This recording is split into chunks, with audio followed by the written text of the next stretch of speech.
आज हम देखेंगे वन पंच मैन सीजन 2 के एपिसोड नंबर 5 को। अगर आपने पिछले एपिसोड्स अभी तक नहीं देखे हैं तो उनकी लिंक आपको डिस्क्रिप्शन में मिल जाएगी, पहले उन्हें जरूर देख लीजिए। तो अब चलिए जानते हैं आगे की कहानी को इस एपिसोड के साथ, जिसका नाम है the martial arts tournament. Episode की शुरुआत में हेडक्वार्टर्स में मीटिंग चल रही होती है, जिसमें वो सेंटीपीड के बारे में बात कर रहे होते हैं। वो कहते हैं कि ये एक थ्रेट लेवल ड्रैगन है, एक ऐसी मुसीबत जो 2 साल पहले आई मुसीबत से भी कहीं ज्यादा खतरनाक है और हमारे पास इससे निपटने के लिए इतने हीरोज भी नहीं है। वहीं एक लेडी कहती है कि किंग पहले ही एक बैटल में बिजी है, पर बाकी क्लास एस हीरोज कहाँ हैं? इसके बाद इन लोगों के पास अचानक से कई सारे इमरजेंसी कॉल्स आने लगते हैं, जिसे देखकर वो परेशान हो जाते हैं। अब सीन चेंज होता है बैटल ग्राउंड की तरफ, जहां डायरेक्टर और उसके बेटे को बचाकर भागते हुए पाइनएप्पल और मोहिकन के सामने अचानक से एल्डर सेंटीपीड आ जाता है। वो इन पर अटैक करने ही वाला था, तभी वहां पर class S rank 6 Metal Knight आ जाता है। तभी मेटल नाइट सेंटीपीड पर धमाकेदार रॉकेट मिसाइल से हमला करता है, पर उसे एक खरोच तक नहीं आती है। मेटल नाइट कहता है कि उसका आर्मर बहुत शक्तिशाली है। वहीं पाइनएप्पल और मोहिकन के सामने दूसरे मॉन्स्टर्स आ जाते हैं, जिसमें से एक मॉन्स्टर राइनो रेसलर कहता है कि तुम्हें क्या लगा तुम हमसे बच पाओगे?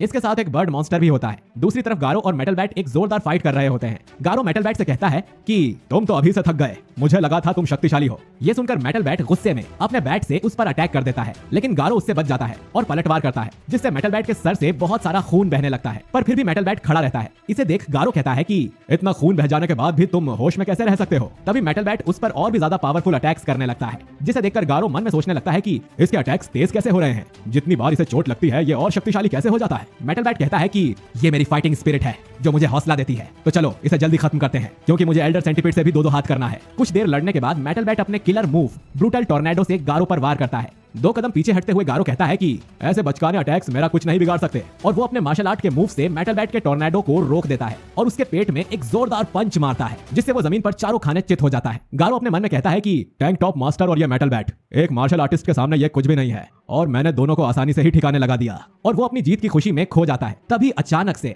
मेटल बैट उस पर जानलेवा अटैक करने वाला होता है कि इतने में आवाज आती है बड़े भाई, जो कि मेटल बैट की छोटी बहन की होती है, जिसे सुनकर मेटल बैट वहीं रुक जाता है। मेटल बैट चिल्लाकर अपनी बहन जैंको को पीछे हटने को कहता है। तभी गारो एक जोरदार पंच से उस पर वार करता है और कहता है कि तुम्हारे पास मौका था जिसे तुमने गवा दिया, और ऐसा कहते हुए वो अटैक करने आगे बढ़ता है। पर तभी जैंको बीच में आ जाती है और उसे रुक जाने को कहती है। वो आगे बताती है कि मेटल बैट ने उसे प्रॉमिस किया था कि जब वो उसके साथ रहेगी तो मेटल बैट फाइट नहीं करेगा। गारो कहता है कि वो उनके रूल्स क्यों माने, पर जैंको कहती है कि लड़ाई खत्म हो चुकी। अब जैंको की बात सुनकर गारो सच में रुक जाता है और कहता है कि मेरे पास फालतू चीजों के लिए टाइम नहीं है, और वो वहां से जाने लगता है। जैंको मेटल बैट से फिर घर चलने को बोलती है, क्योंकि शहर में कई सारे मॉन्स्टर आ गए हैं, पर मेटल बैट उसे मना करते हुए एल्डर सेंटीपीड से लड़ने जाना चाहता था। इससे जैंको मेटल बैट के सिर के पीछे जोरदार हाथ मारती है, जिससे वो बेहोश होकर जमीन पर गिर जाता है। वहीं गारो पर नजर रखे हुए जेलीफिश और बर्ड मॉन्स्टर कहते हैं कि ये तो हीरो हंटर है। फिर जेलीफिश की नजर जैंको पर पड़ती है, तो वो उसे किडनैप करने का सोचता है, पर गारो पीछे से आकर उसे एक पंच देता है, जिससे वो बिखर जाता है। फिर बर्ड मॉन्स्टर भी वहां पहुंच जाता है और गारो को मॉन्स्टर एसोसिएशन में शामिल होने का न्योता देता है, जिसे गारो ठुकरा देता है। बर्ड मॉन्स्टर गारो से कहता है कि एक दिन हम जरूर मिलेंगे,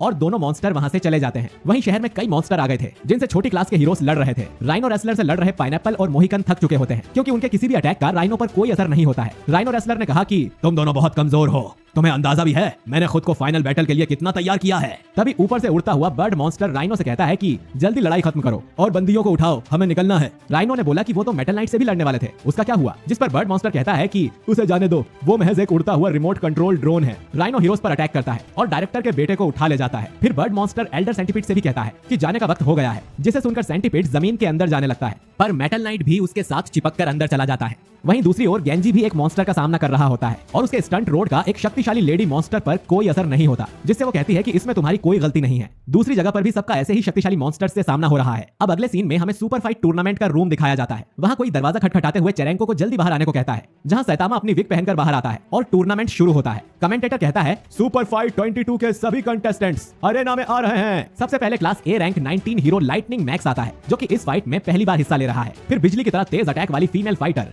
रिंग रिंग, उसके बाद आता है द वे ऑफ क्रूएल। फिर क्लास ए के lowest rank hero snack bite snack, और ऐसे ही कई हीरोज के नाम लिए जाते हैं। और फिर आता है हमारा सैतामा यानी चेरेंको, जिसे देखकर लोग बू करने लगते हैं, पर जेनोस खड़े होकर तालियां बजाता है। अब आता है 2 बार का champion dark hello killing jutsu के मास्टर बकुजन और 4 बार का चैंपियन सुइर्यू। कमेंट्री करने वाला कहता है कि इस बार बकुजन और सुइर्यू की लड़ाई देखने लायक होगी। बकुजन मन में सोचता है कि अगर वो सुइर्यू को हरा दे तो वो दुनिया में सबसे स्ट्रॉन्ग बन जाएगा, और वहीं सुइर्यू ने सोचा कि वो बस पिछली बार के चैंपियन से लड़ने आया था, यानी कि वो गारो की बात कर रहा है। इधर दूर खड़ा जक्को सैतामा की ओर इशारा करके कहता है कि तुम वही हो ना जिसकी फाइटिंग स्टाइल किसी ने सुनी भी नहीं है। उसे सैतामा न्यू कमर लगा और वो सैतामा को फाइट छोड़कर भाग जाने को भी बोलता है। ये सुनकर सोरफेस कहता है कि हम दोनों ने 7 मास्टर बैंक से ट्रेनिंग ली है, जकोस इस पर बताता है कि बैंग ने तो इस बार जज की पोजीशन से भी नाम हटवा लिया है और वो इन दोनों की ही बेइज्जती करता है, जिस पर सैतामा को कोई फर्क नहीं पड़ता। वो कहता है कि वो यहाँ बहस करने नहीं आया है, वो तो जकोस से सीधा रिंग में मिलेगा। और सीन चेंज होकर एक बड़ी सी बिल्डिंग के ऊपर आता है जहाँ गारो को ढूंढने की कोशिश कर रहे बॉम्ब और बैंग एक हीरो को मुसीबत में देखते हैं और उसकी मदद करने आते हैं। वहाँ पहुंचकर बैंग ने देखा कि वो गारो नहीं है। तभी वो मॉन्स्टर उसे देखकर कहता है कि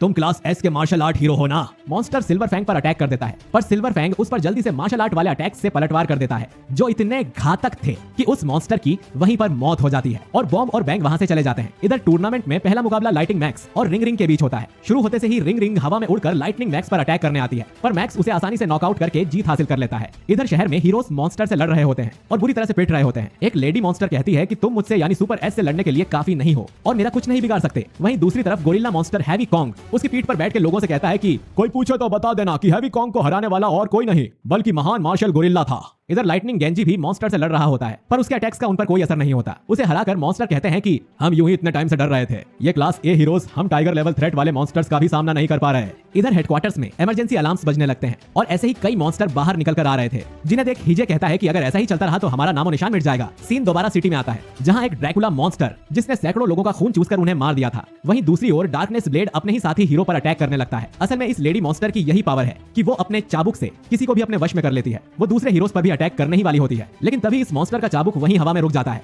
ये काम किया था क्लास बी रैंक 1 हीरो फुबुकी ने। और अपना कोट उतारते हुए फुबुकी कहती है कि मुझे तुम्हें बस मारना है और ये सभी हीरोज तुम्हारे चंगुल से छूट जाएंगे। ये तो बड़ा आसान है। सीन चेंज होता है अरेना की तरफ। अब दूसरा मैच शुरू होने वाला होता है जो कि जकोस और चेरेंको यानी कि सैतामा के बीच है। जकोस गुस्से में सैतामा की ओर देखता है और मन में सोचता है कि मैं इसे मार डालूंगा। फिर मैच शुरू होता है और सैतामा के एक हल्के से हाथ पड़ने से ही जकोस बेहोश हो जाता है। सब चौंक जाते हैं और कहते हैं कि ये क्या हुआ। कमेंटेटर्स कहते हैं कि शायद ये चेरेंको ने नहीं किया बल्कि जकोस ही इतना कमजोर है कि वो अटैक सह नहीं पाया। वहीं ऑडियंस में बैठा जेनोस सोचता है कि अगर ये एक ही बार का सिलसिला चलता रहा तो ये टूर्नामेंट जल्दी ही खत्म हो जाएगा और मास्टर अपनी असली मार्शल आर्ट प्रैक्टिस नहीं कर पाएंगे। और कोने में खड़ा 4 बार का चैंपियन सुरियू मन में सोचता है कि जकोस का वार इतना भी बुरा नहीं था, ना ही वो इतना कमजोर था, फिर भी बस एक अटैक से हरा देना। तुमने बढ़िया काम किया। फाइनल्स में मिलते हैं नए दोस्त। और इसी के साथ ये एपिसोड खत्म हो जाता है। तो दोस्तों वीडियो पसंद आया हो तो इसे लाइक और शेयर जरूर करिए और अगले एपिसोड को मिस ना करने के लिए हमारे